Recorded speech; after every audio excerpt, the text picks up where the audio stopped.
मोदी जी स्वागतम, मोदी जी स्वागतम, मोदी जी स्वागतम, मोदी जी स्वागतम, मोदी जी स्वागतम।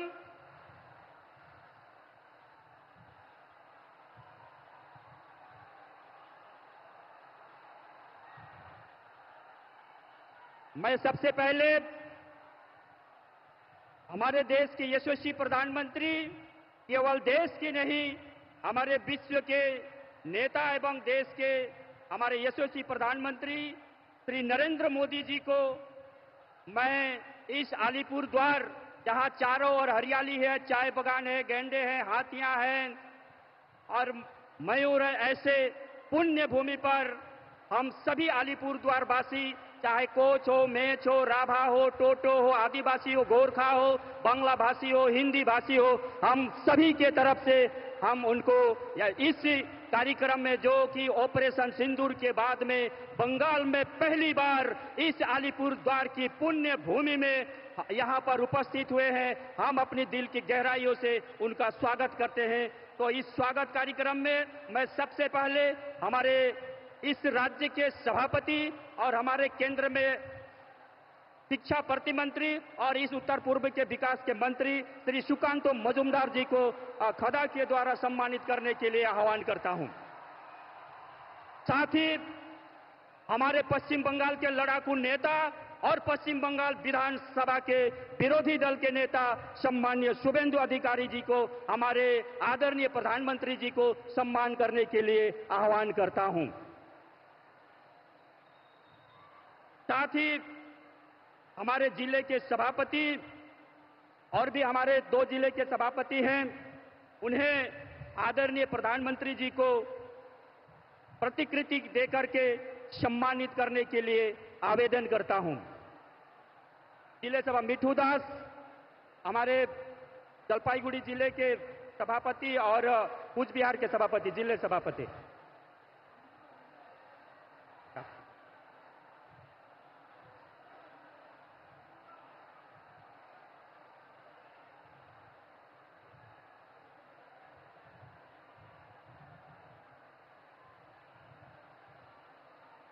जिला सभापति, जिला सभापति, हमारे 3 जिले के जिला सभापति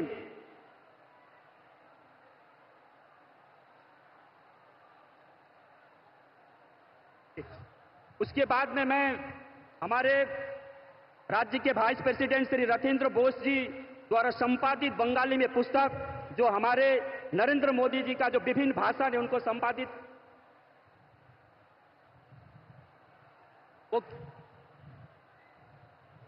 वह पुस्तक देने के लिए मैं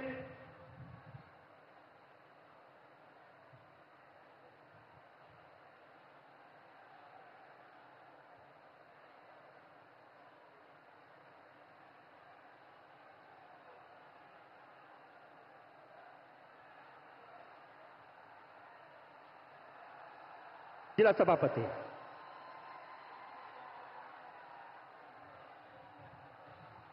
एमपी द्वारा हमारे जितने भी सम्मान्य एमपी हैं, एमपी के द्वारा हमारे जो उत्तर बंगाल के जो हाथी हैं, हाथी से सम्मानित करने के लिए मैं आवेदन करता हूं।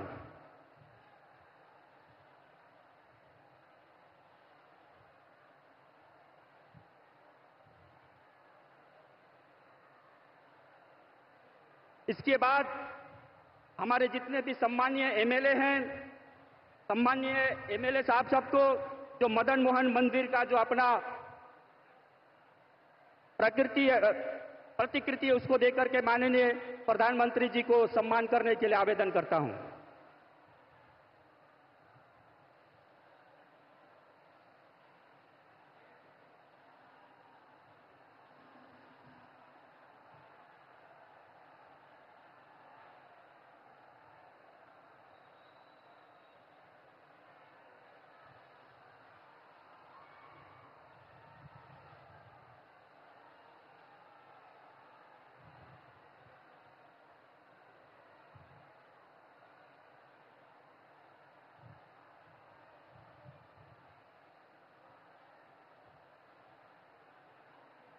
मैं अभी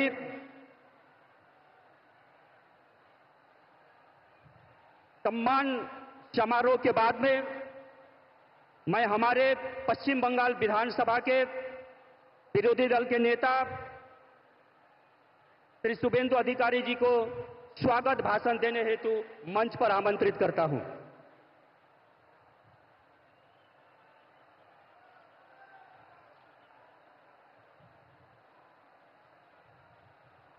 भारत माता की, भारत माता की जय श्री राम, जय जय श्री राम। সমবেত দেশপ্রেমিক রাষ্ট্রবাদী অপরূপ সুন্দরী ডুয়ার্স তরাই আলিপুরদুয়ার সহ উত্তরবঙ্গের গণদেবতা জনতা জনার্দন, আমরা আজকে পেয়েছি বিশ্বের সর্বশ্রেষ্ঠ নেতা, ভারতবর্ষের সর্বশ্রেষ্ঠ প্রধানমন্ত্রী, যে প্রধানমন্ত্রী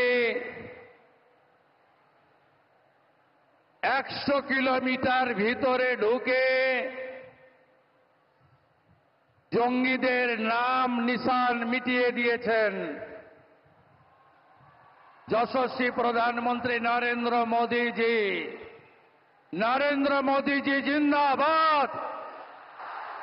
मोदी जी संघर्ष करो, मोदी जी संघर्ष करो, अंदर घुस के मारा कान। আমাদের মধ্যে উপবিষ্ট আছেন রাজ্যের সভাপতি, ভারত সরকারের রাষ্ট্রমন্ত্রী সম্মানীয় ডক্টর সুকান্ত মজুমদার, ভারতীয় জনতা পার্টির পশ্চিমবঙ্গের ইনচার্জ সাধারণ সম্পাদক মহামন্ত্রী সুনীল বানসালজি, সহপ্রভারী অমিত মালভিয়াজি, মাননীয় সাংসদগণ, মাননীয় বিধায়কবৃন্দ, মাননীয় জেলা সভাপতিবৃন্দ, আমি সম্মানিত মঞ্চ সকলকে যথাযথ শ্রদ্ধা জানাই। মাননীয় প্রধানমন্ত্রীর কথা শোনার জন্য এসেছি আমরা। আমি কিছুদিন আগে উত্তরবঙ্গের বানারহাট এবং শিলিগুড়িতে তেরঙ্গা যাত্রায় অংশগ্রহণ করেছি। তাই মাননীয় প্রধানমন্ত্রীকে বসিয়ে রেখে আমি দীর্ঘ বক্তব্য রাখতে চাই না।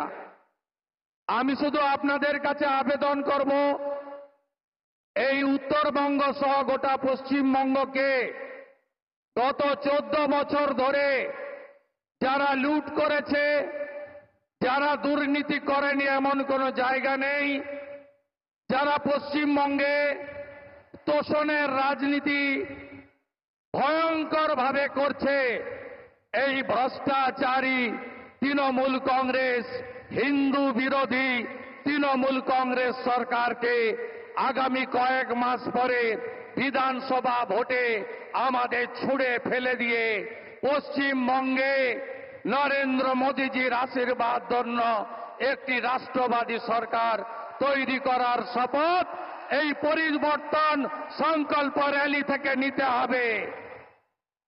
উত্তরবঙ্গে প্রকৃতি মা 3টে জিনিস দিয়েছিল, মমতা ব্যানার্জির সরকার 3টেই ধ্বংস করেছে। অপরূপ নদী আজ ধ্বংস, বালি সিন্ডিকেট, পাথরের সিন্ডিকেট। অরণ্য আজকে শেষ, তরাই ডুয়ার্সের কোন গাছ নেই, শেষ করে দিয়েছে এরা। আর অন্যদিকে চা বাগান, पूरा चा बागान बंद हुआ है। हर महीने एक एक चा बागान बंद हो रहा है। चा बागान का मजदूर बंगाल छोड़ के केरला और असम जा रहा है। इसलिए ये भ्रष्टाचारी तृणमूल कांग्रेस सरकार, ये तुष्टीकरण की सरकार, ये हिंदू विरोधी सरकार, इसको उखाड़ फेंकने का काम अगले चुनाव में करना पड़ेगा। बंगाल के हित में नहीं, देश हित में करना पड़ेगा। ममता बनर्जी सरकार বিএসএফকে 540 কিলোমিটার সীমান্তে জমি দেয়নি। মমতা ব্যানার্জির সরকারের আমলে ধর্মীয় উৎপীড়নের কারণে যে হিন্দুরা পলায়ন করতে বাধ্য হচ্ছে অন্য দেশ থেকে, তাদেরকে অত্যাচার করা হচ্ছে, আর রোহিঙ্গা মুসলমান ঘুষপেটিদের তাদেরকে জামাই আদর করে পশ্চিমবঙ্গে রাখা হচ্ছে। তাই পশ্চিমবঙ্গে আগামী দিন চাই বিজেপি সরকার, পশ্চিমবঙ্গে আগামী দিন চাই नरेंद्र मोदी जी आशीर्वाद धন্য सरकार। हरियाणा का जीत हमारी है, अभी बंगाल का बारी है। महाराष्ट्र के जीत हमारी है, अभी बंगाल का बारी है। दिल्ली के जीत हमारी है, अभी बंगाल का बारी है। बिहार का जीत भी हमारी होगा, उसके बाद बंगाल का बारी आएगा। बंगाल को जिताना चाहिए। डॉक्टर श्यामा प्रसाद मुखर्जी পশ্চিমবঙ্গকে ভারতে রেখে দিয়ে গেছেন। আজকে দেশ হিতে বাংলাকে বাঁচাতে হবে। মমতা ব্যানার্জি আর তার ভাতিজার সরকারকে উপড়ে ফেলতে হবে। এটাই হোক আজকে পরিবর্তন সংকল্প র্যালি থেকে আমাদের শপথ। আপনাদের সবাইকে আমি আমার অন্তর থেকে নমস্কার, ধন্যবাদ, অভিনন্দন জানাই। নানা ভাষা, নানা মত, নানা পরিধান, বিবিধের মাঝে দেখো মিলন মহান। কে নেই আজকে? নেপালিরা এসেছেন, রাজবংশীরা এসেছেন, মতুয়ারা এসেছেন। কে নেই আজকে? আদিবাসীরা এসেছেন। এই বিরাট সভা প্রমাণ করছে বাংলা মোদিজির সাথে আছে, বাংলা মোদিজির সাথে আছে, বাংলা মোদিজির সাথে আছে। এই বাংলায় 3 জনকে পহেলগাঁয়ে খুন করা হয়েছে, ধর্ম দেখে খুন করা হয়েছে। তার বদলা যদি কেউ নিয়ে থাকেন, তার নাম নরেন্দ্র দামোদর দাস মোদি। মোদি মোদি মোদি মোদি মোদি মোদি। ভারত মাতা কি, ভারত মাতা কি।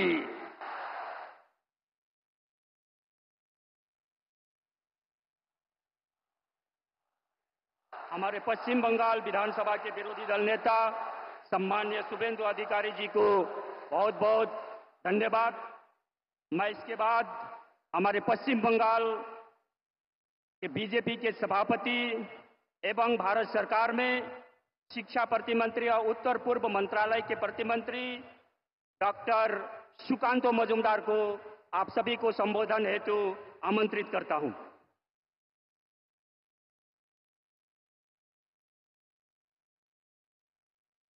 ভারত মাতা কি। পাকিস্তানের ভিতরে 100 কিলোমিটার পর্যন্ত ভেতরে আমাদের মিসাইল গেছিল, তত দূর পর্যন্ত আওয়াজ পৌঁছাতে হবে। पाकिस्तान के अंदर तक आवाज पहुंचना चाहिए। भारत माता की, भारत माता की। মহান দেশের মহান নেতা নরেন্দ্র মোদী জিন্দাবাদ, মহান দেশের মহান নেতা নরেন্দ্র মোদী জিন্দাবাদ, জেপি নাড্ডা জিন্দাবাদ। ভারত মাতা কি। বন্ধুগণ, আজ আমাদের চরম সৌভাগ্য যে অপারেশন সিঁদুরের পর আমাদের 22 এপ্রিল মা বোনেদের মাথার সিঁদুর পাকিস্তান মিটিয়ে দিয়েছিল, পাকিস্তানের সাহায্যপ্রাপ্ত জঙ্গিরা মিটিয়ে দিয়েছিল। তার প্রতিশোধ যার নেতৃত্বে ভারতবর্ষ নিয়েছে, সেই যশস্বী প্রধানমন্ত্রী আজকে আমাদের মাঝে অপারেশন সিঁদুরের পর এসেছেন। তাকে হাততালি দিয়ে স্বাগত জানাবেন, অভিনন্দন জানাবেন এই আলিপুরদুয়ার তথা ডুয়ার্সের পবিত্র মাটিতে। মঞ্চে উপবিষ্ট আছেন আমাদের লড়াকু বিরোধী দলনেতা মাননীয় শুভেন্দু অধিকারী মহাশয়। উপস্থিত আছেন আমাদের ন্যাশনাল জেনারেল সেক্রেটারি মাননীয় সুনীল বনশালজি এবং আমাদের প্রভারী সহপ্রভারী মাননীয় অমিত মালব্য মহাশয়, সম্মানীয় সাংসদগণ, লোকসভা এবং রাজ্যসভা প্রাক্তন কেন্দ্রীয় মন্ত্রী, বিধায়ক, জেলা প্রেসিডেন্ট এবং আমার সামনে হাজার হাজার সংখ্যায় বিজেপির কার্যকর্তা যাদেরকে আমরা দেখতে পাচ্ছি, যারা আগামী দিনে অপারেশন সিঁদুরের মতো অপারেশন পশ্চিমবঙ্গে মোদিজির সৈনিক হয়ে যারা তৃণমূল কংগ্রেসকে উৎখাত করে বঙ্গোপসাগরের জেলে গিয়ে ফেলবে সেই কার্যকর্তাদের আমি অসংখ্য ধন্যবাদ জানাই। আমার বাগান থেকে আসা গোর্খা ভাই বোনেরা, দাদারা, তাদেরকে আমি আমার নমস্কার জানাই। আমাদের আদিবাসী ভাই বোনেরা, ভগবান বিরসা মুন্ডার সন্তান যারা, তাদেরকে আমি আমার সম্মান জানাই, নমস্কার জানাই, এবং আলিপুর দুয়ার সহ ডুয়ার্সের প্রত্যেকটি মানুষকে এই পবিত্র ভূমি থেকে আমি নমস্কার জানাই। আজকে বন্ধুগণ, মাননীয় প্রধানমন্ত্রী বিজয় সংকল্প যাত্রার মধ্য দিয়ে পশ্চিমবঙ্গের বিজয়ের রথ আজকে থেকে এই আলিপুর দুয়ারের মাটি থেকে শুরু হচ্ছে। নরেন্দ্র মোদী সরকার আসার পর প্রথম কেউ উত্তরবঙ্গের মানুষকে মানুষ মনে করেছে। তার আগে কলকাতায় শুনতাম আমরা নর্থ বেঙ্গল মানে নর্থ বেঙ্গল। এখন সেই নর্থ বেঙ্গল থেকে মাননীয় প্রধানমন্ত্রীর হাতে 110 কোটি টাকার গ্যাস পাইপ প্রকল্প আজকে এই মাটি থেকে চালু হলো, যা আপনাদের বাড়ি বাড়ি গ্যাস পৌঁছে দেবে। আগে কেউ কোনো ভাবেনি। যখন বন্দে ভারত, পশ্চিমবঙ্গে যখন প্রথম বন্দে ভারত চালু করার ব্যবস্থা হলো, আমরা জানতাম বন্দে ভারত চালু হলে কলকাতা থেকে অন্য কোথাও চালু হয়। নরেন্দ্র মোদীজি সেদিন কলকাতায় আসার কথা ছিল, ওনার মাতৃবিয়োগ হয়েছিল, মা মারা গেছিলেন। সেই অবস্থাতেও মাননীয় প্রধানমন্ত্রী ভার্চুয়ালি থেকে প্রথম বন্দে ভারত পশ্চিমবঙ্গের যখন চালু করলেন, কি চালু করলেন? কলকাতা টু এনজিপি, যাতে কলকাতার লোকেরাও সুবিধা পায়, আর উত্তরবঙ্গ যে নর্থ বেঙ্গল, যাকে নর্থ বেঙ্গল বলা হতো, সেই নর্থ বেঙ্গলে যেন বন্দে ভারতের মধ্য দিয়ে জুড়ে যায়। আজকে কত বন্দে ভারত আমাদের উত্তরবঙ্গের মধ্য দিয়ে যাচ্ছে। বন্ধুগণ, এই নরেন্দ্র মোদীর সরকার আমাদেরকে প্রতিষ্ঠা করতে হবে। আগামী 26শে নির্বাচনে আমাদের বিরোধী দলনেতা বললেন, কেন? কারণ মনে করুন 22শে এপ্রিল জঙ্গিরা এসেছিল পাকিস্তান থেকে, মাথার সিঁদুর দেখেছিল, মাথার সিঁদুর, গলার মঙ্গলসূত্র দেখে গুলি করেছিল। জিজ্ঞেস করেনি কে গোর্খা, জিজ্ঞেস করেনি কে ঝাড়খণ্ডের লোক, কে বাংলার লোক। আর কিছুদিন আগে মুর্শিদাবাদে গেছিলাম, আমি গেছিলাম, আমাদের বিরোধী দলনেতা গেছিলেন, আমাদের অন্যান্য নেতৃত্ব গেছিলেন। একটার পর একটা বাড়ি দেখেছি আমরা, পুড়িয়ে দেওয়া হয়েছে, ভেঙে দেওয়া হয়েছে। দোষ কি ছিল? যারা পেহেলগাঁওতে মারা গেছিল তাদেরও একটাই দোষ, আর মুর্শিদাবাদে যাদের বাড়ি ঘর ভেঙে দেওয়া হয়েছিল তারা পালিয়েছিল, একটাই দোষ, তারা মাথায় সিঁদুর পরেন মহিলারা, গলায় কাঠের মালা রাখেন, গলায় মঙ্গলসূত্র রাখেন। তাই কাশ্মীর আর মুর্শিদাবাদ এক হয়ে গেছে। এই শক্তির বিরুদ্ধে আমাদের সকলকে গর্জে উঠতে হবে, লড়াই করতে হবে, আর সেই লড়াই নরেন্দ্র মোদীর নেতৃত্ব হবে। 26 আমরা মমতা বন্দ্যোপাধ্যায়ের এই জিহাদি সরকারকে উৎখাত করে বঙ্গোপসাগরে ফেলবো। সেই জন্য সবাই তৈরি হন, দুই হাত মুঠ করে আমার সাথে সংকল্প নিন, ভারতবর্ষের পতাকাকে উপরে তুলে ধরুন আর বলুন, ভারত মাতা কি, ভারত মাতা কি, ভারত মাতা কি। জয় শ্রীরাম, জয় জয় শ্রীরাম। মহান দেশের মহান নেতা নরেন্দ্র মোদী জিন্দাবাদ, নরেন্দ্র মোদী জিন্দাবাদ, ভারতীয় সেনা জিন্দাবাদ, ভারত মাতা কি। ধন্যবাদ, নমস্কার, সবাইকে অভিনন্দন এবং সবাই খুব ভালো থাকবেন। নমস্কার।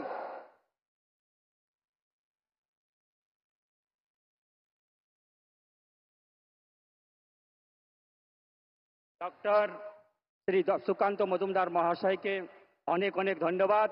अब तपाईहरु यहाँ बसिरहनु भएको छ, हाम्रो प्रधानमन्त्रीज्यूलाई सुन्नुको लागि। हमनी मन सब कोही बैठी बहुत आशा करके हमनी मन अपन प्रधानमन्त्री कर बात सुनोक लागि। तो समय आए जा है, हमरा सकले अधीर आग्रह बसिया छी। तो विश्व के अमेरिका जैसे देश हमारे प्रधानमंत्री जी को बॉस कहते हैं, रसिया जैसे देश हमारे प्रधानमंत्री जी को अच्छे दोस्त कहते हैं। ऐसे हमारे परम आदरणीय श्री नरेंद्र मोदी जी को हमारे यहाँ पर जितने भी विभिन्न क्षेत्र से आए हुए जितने भी यहाँ पर समागम हुए हैं, उन आप सभी को संबोधित करने हेतु परम आदरणीय श्री नरेंद्र मोदी जी को, हमारे देश के यशस्वी प्रधानमंत्री जी को मैं मंच पर आमंत्रित करता हूँ।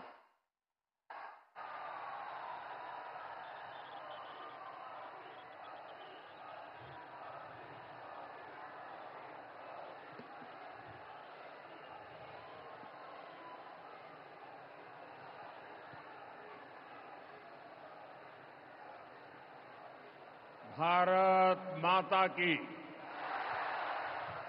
भारत माता की जय जोहार। नमस्कार। बोरोरा आमार प्रणाम नेबेन। छोटोरा भालोबाशा। आप इतनी विशाल संख्या में यहां हमें आशीर्वाद देने आए हैं। मैं हृदय से बंगाल की जनता का अभिनंदन करता हूं। आज एवरेस्ट डे भी है। आज के दिन तेनजिंग नोर्गे जी ने एवरेस्ट पर अपना परचम लहराया था।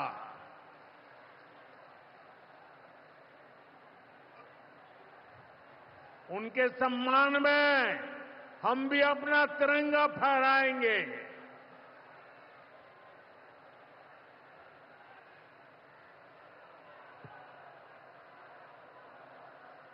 और आज ही महान स्वतंत्रता सेनानी रामानंद चटर्जी की जयंती भी है। ये महान संतानें हमें प्रेरित करती है, बड़े संकल्पों की सिद्धि के लिए हौसला देती है। साथियों, 21वीं सदी में भारत नए सामर्थ्य के साथ समृद्धि की नई गाथा लिख रहा है। आज देश का हर नागरिक भारत को विकसित राष्ट्र बनाने के लिए जुटा है, दिन रात जुटा है। और विकसित भारत बनाने के लिए पश्चिम बंगाल का भी विकसित होना बहुत जरूरी है। और इसलिए पश्चिम बंगाल को भी नई ऊर्जा के साथ जुटना है। बंगाल को फिर उसी भूमिका में आना होगा जो कभी यहां की पहचान थी। इसके लिए जरूरी है कि पश्चिम बंगाल फिर से नॉलेज का, ज्ञान विज्ञान का केंद्र बने। बंगाल मेक इन इंडिया का एक बहुत बड़ा सेंटर बने। बंगाल देश में पोर्ट लेड डेवलपमेंट को गति दे। बंगाल अपनी विरासत पर गर्व करते हुए, उसे संरक्षित करते हुए तेज गति से आगे बढ़े। साथियों, केंद्र की भाजपा सरकार इसी संकल्प के साथ काम कर रही।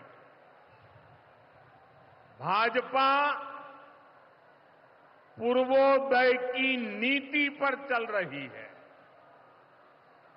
बीते दशक में बीजेपी सरकार ने यहां के विकास के लिए हजारों करोड़ों का निवेश किया है। अब से कुछ देर पहले यहां सिटी गैस डिस्ट्रीब्यूशन नेटवर्क का शुभारंभ भी हुआ है। केंद्र सरकार के प्रयासों से ही कल्याणी एम्स बना है। न्यू अलीपुर द्वार और न्यू जलपाईगुड़ी जैसे रेलवे स्टेशनों का पुनर्विकास किया जा रहा है। बंगाल की व्यापारिक गतिविधियों को उत्तर भारत से जोड़ने के लिए डेडिकेटेड फ्रेट कॉरिडोर बन रहा है। कोलकाता मेट्रो का अभूतपूर्व विस्तार किया गया है। ऐसे अनेक प्रोजेक्ट हैं जो भारत सरकार यहां पूरे करवाने का प्रयास कर रही है। भाजपा सरकार ईमानदारी से सबका साथ सबका विकास के मंत्र को लेकर बंगाल की प्रगति के लिए समर्पित है, क्योंकि बांग्लार उदय तबई विकसित भारतेर जय। साथियों, ये समय पश्चिम बंगाल के लिए बहुत अहम है। ऐसे में पश्चिम बंगाल के हर नौजवान पर, आप सब पर बहुत बड़ा दायित्व है। आप सबने मिलकर के बंगाल का भविष्य तय करना है। आज पश्चिम बंगाल एक साथ कई संकटों से घिरा हुआ है। एक संकट समाज में फैली हिंसा और अराजकता का है। दूसरा संकट माताओं बहनों की असुरक्षा का है। उन पर हो रहे जघन्य अपराधों का है। तीसरा संकट नौजवानों में फैल रही घोर निराशा का है। बेतहाशा बेरोजगारी का है। चौथा संकट घनघोर करप्शन का है। यहां की सिस्टम पर लगातार कम होते जन विश्वास का है। और पांचवा संकट गरीबों का हक छीनने वाली सत्ताधारी पार्टी की स्वार्थी राजनीति का है। साथियों, यहां मुर्शिदाबाद में जो कुछ हुआ, मालदा में जो कुछ हुआ, वो यहां की सरकार की निर्ममता का उदाहरण है। दंगों में गरीब माताओं बहनों की जीवन भर की पूंजी राख कर दी गई। तुष्टीकरण के नाम पर गुंडागिर्दी को खुली छूट दे दी गई।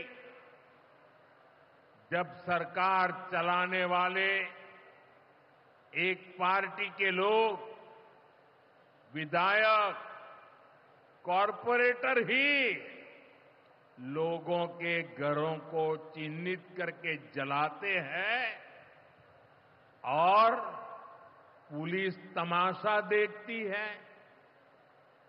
तो उस भयावह स्थिति की कल्पना की जा सकती है। मैं बंगाल की भद्र जनता से पूछता हूं, क्या सरकारें ऐसे चलती हैं? यही भावे छोड़कर चलेगी? साथियों, बंगाल की जनता पर हो रहे इन अत्याचारों से यहां की निर्मम सरकार को कोई फर्क नहीं पड़ता। यहां बात बात पर कोर्ट को दखल देना पड़ता है। बिना कोर्ट के बीच में आए कोई भी मामला सुलझता ही नहीं है। बंगाल की जनता को अब टीएमसी सरकार के सिस्टम पर भरोसा नहीं है। यहां की जनता के पास अब सिर्फ कोर्ट का आसरा ही है। इसलिए पूरा बंगाल कह रहा है, बंगाल में मची चीख पुकार, नहीं चाहिए निर्मम सरकार। बांग्लार चित्कार लागबे ना, निर्मम सरकार।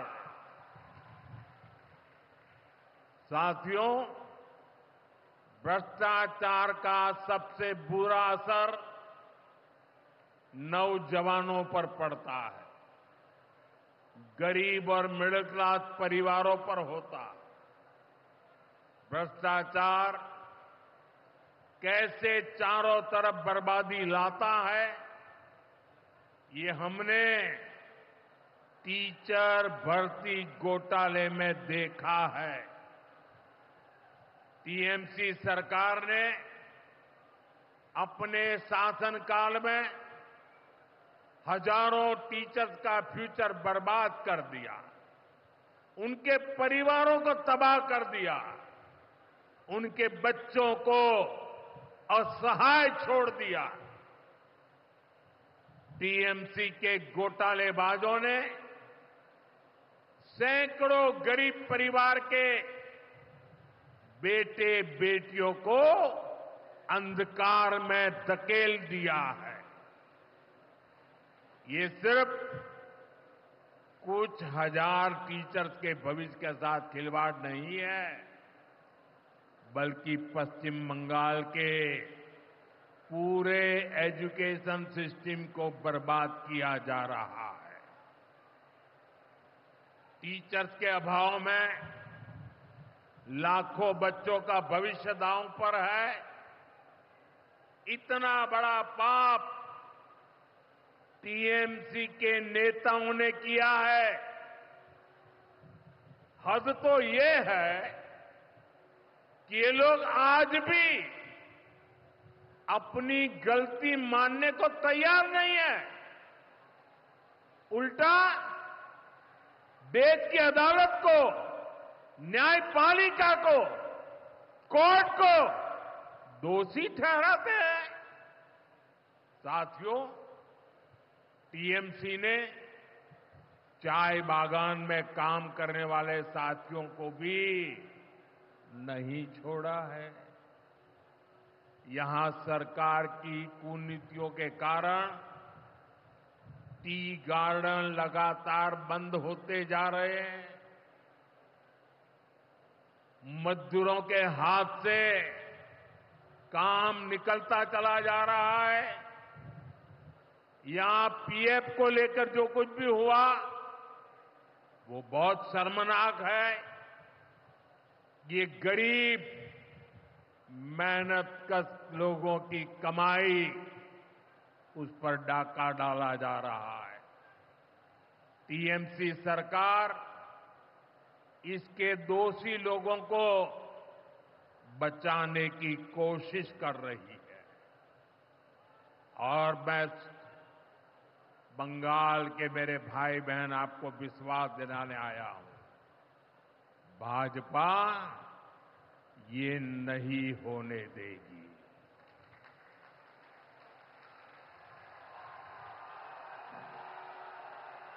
साथियों, राजनीति अपनी जगह पर है, लेकिन गरीब, दलित, पिछड़े, आदिवासी और महिलाओं से टीएमसी क्यों दुश्मनी निकाल रही है।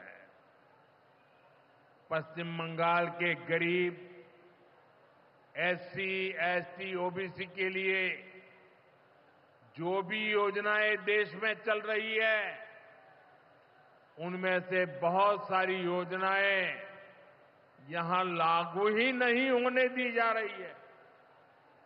पूरे देश में करोड़ों लोगों को आयुष्मान योजना के तहत मुफ्त इलाज मिल चुका है, लेकिन मुझे दुख के साथ कहना पड़ रहा है, इसका फायदा पश्चिम बंगाल के मेरे भाई बहनों को नहीं मिल रहा।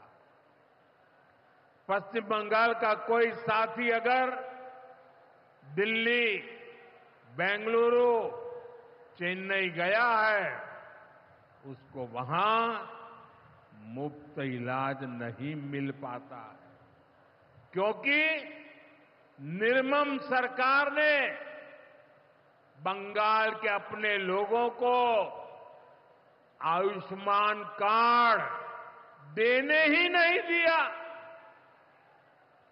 आज देश भर में 70 वर्ष से ऊपर के बुजुर्गों को 5 लाख रुपए तक मुफ्त इलाज की सुविधा मिल रही है।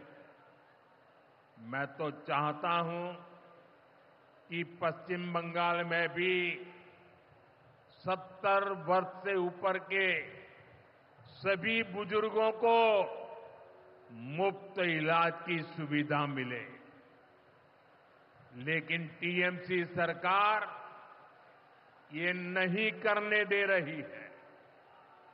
केंद्र की बीजेपी सरकार देश भर में गरीब परिवारों को पक्के घर बनाकर दे रही है, लेकिन पश्चिम बंगाल में लाखों परिवारों का घर नहीं बन पा रहा है, क्योंकि टीएमसी के लोग इसमें भी गरीब के पास से कट और कमीशन की मांग कर रहे हैं।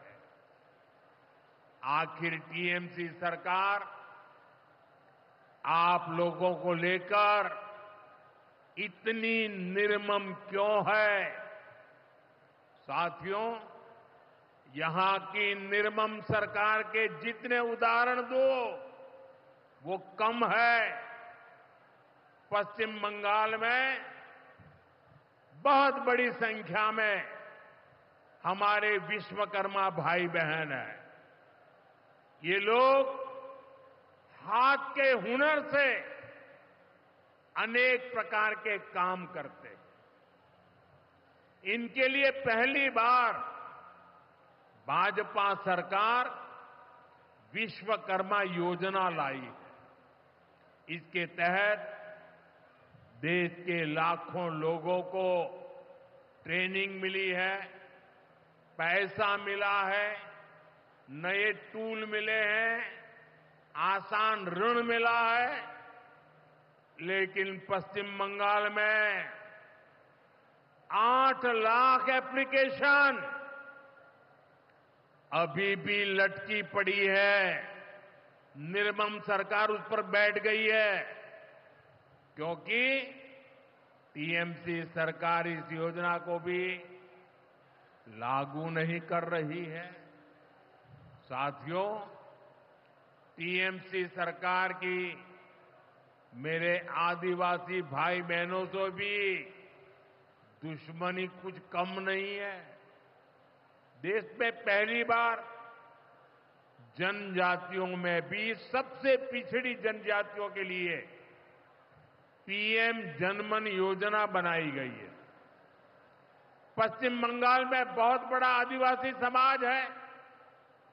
टीएमसी सरकार गरीब आदिवासियों का विकास भी नहीं होने दे रही है। उसने पीएम जनमन योजना को यहां लागू नहीं किया।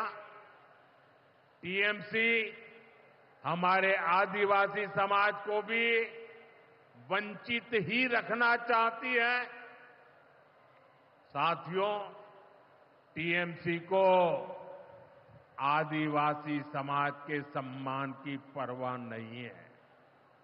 2022 में जब एनडीए ने एक आदिवासी महिला को राष्ट्रपति उम्मीदवार बनाया तो सबसे पहले विरोध करने वाली पार्टी टीएमसी थी।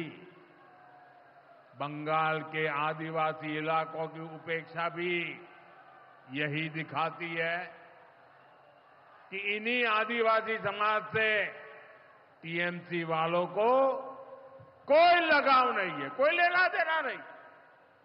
साथियों, कुछ दिन पहले दिल्ली में नीति आयोग की गवर्निंग काउंसिल की बहुत महत्वपूर्ण बैठक हुई।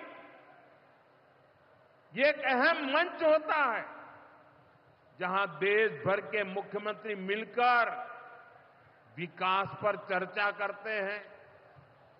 लेकिन अफसोस की बात है कि इस बार बंगाल सरकार इस बैठक में मौजूद ही नहीं रही। दूसरे गैर भाजपा शासित राज्य आए, सभी दल के नेता आए, हमने साथ बैठकर चर्चा की, लेकिन टीएमसी को तो सिर्फ और सिर्फ 24 घंटा पॉलिटिक्स करना है और कुछ करना ही नहीं है। पश्चिम बंगाल का विकास, देश की प्रगति उनकी प्राथमिकता में है ही नहीं। साथियों, केंद्र सरकार की जिन योजनाओं को यहां लागू किया भी गया है उनको पूरा नहीं किया जा रहा। पीएम ग्राम सड़क योजना के तहत पश्चिम बंगाल के गांवों के लिए 4000 किलोमीटर की सड़कें स्वीकृत की गई। इनको पिछले साल तक पूरा हो जाना था। 4000 किलोमीटर तो छोड़िए, यहां 400 किलोमीटर सड़कें भी नहीं बन पाई है। साथियों, इंफ्रास्ट्रक्चर के काम से सुविधाएं भी बनती है और रोजगार भी बनते हैं। लेकिन हालत ये है कि पश्चिम बंगाल में 16 बड़े इंफ्रास्ट्रक्चर प्रोजेक्ट यहां की सरकार अटकाए हुए है। ये 90,000 करोड़ रुपए से अधिक के प्रोजेक्ट हैं। कहीं रेल लाइन आनी थी, रुकी पड़ी है। कहीं मेट्रो बननी थी, रुकी पड़ी है।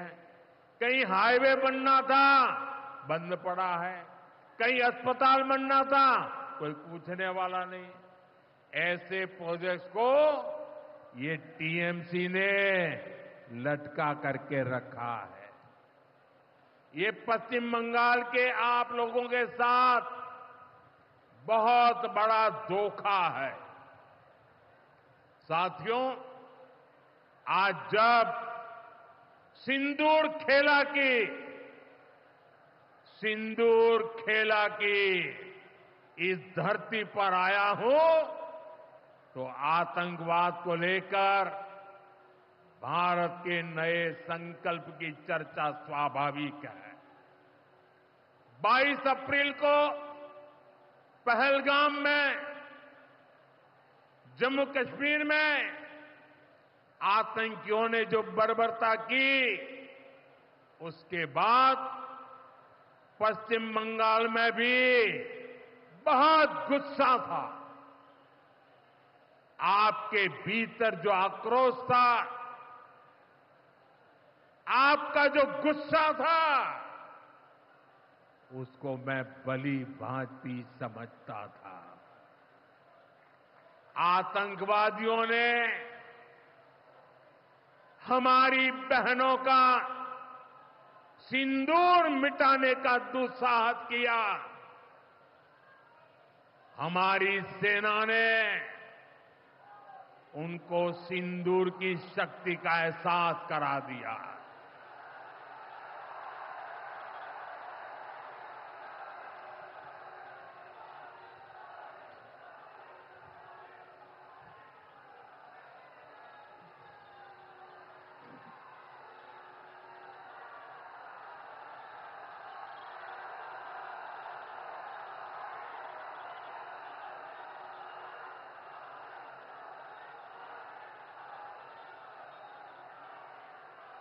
हमने आतंक के उन ठिकानों को तबाह किया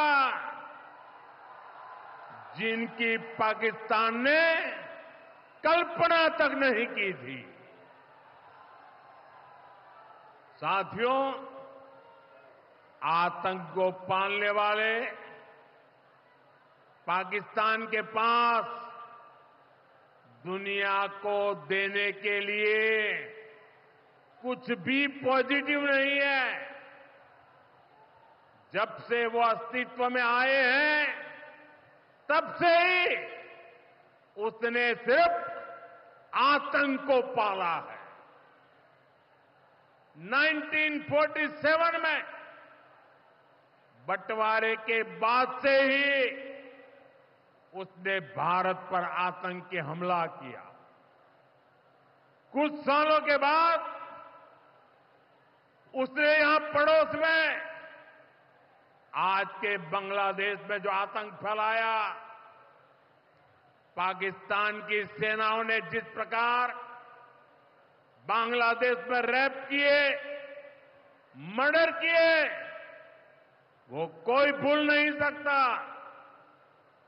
आतंक और नरसंहार ये पाकिस्तानी सेना की सबसे बड़ी एक्सपर्टाइज है। जब सीधा युद्ध लड़ा जाता है तो उसकी हार तय होती है, उसका पराजय निश्चित होता है, उसको मुंह की खानी पड़ती है। यही कारण है कि पाकिस्तान की सेना आतंकियों का सहारा लेती है। लेकिन पहलगाम हमले के बाद अब भारत ने दुनिया को बता दिया है, भारत अब आतंकी हमला हुआ, भारत पर आतंकी हमला हुआ तो दुश्मन को उसकी बड़ी कीमत चुकानी पड़ेगी।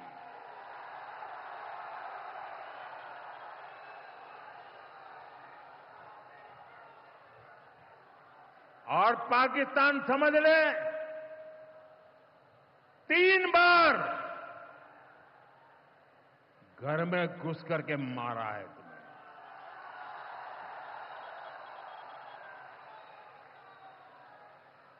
हम शक्ति को पूजने वाले लोग,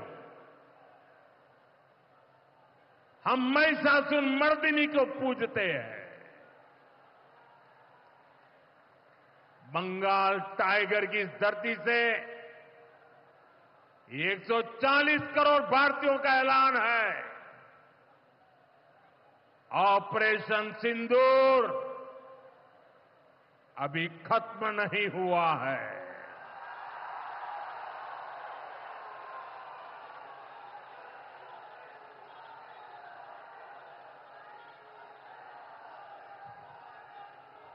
साथियों, पश्चिम बंगाल को अब हिंसा की, तुष्टीकरण की, दंगों की, महिला अत्याचार की, घोटालों की राजनीति से मुक्ति चाहिए।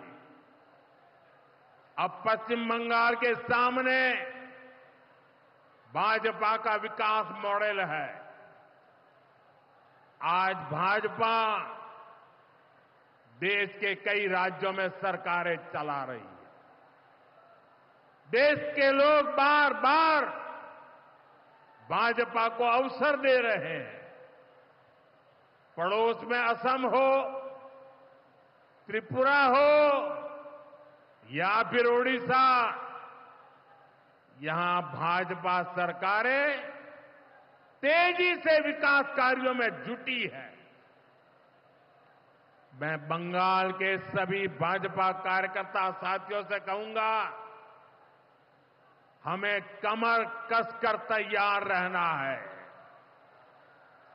हमारे सामने एक बड़ी चुनौती है कि लोकतंत्र पर पश्चिम बंगाल की जनता के विश्वास को फिर से कैसे बहाल करें।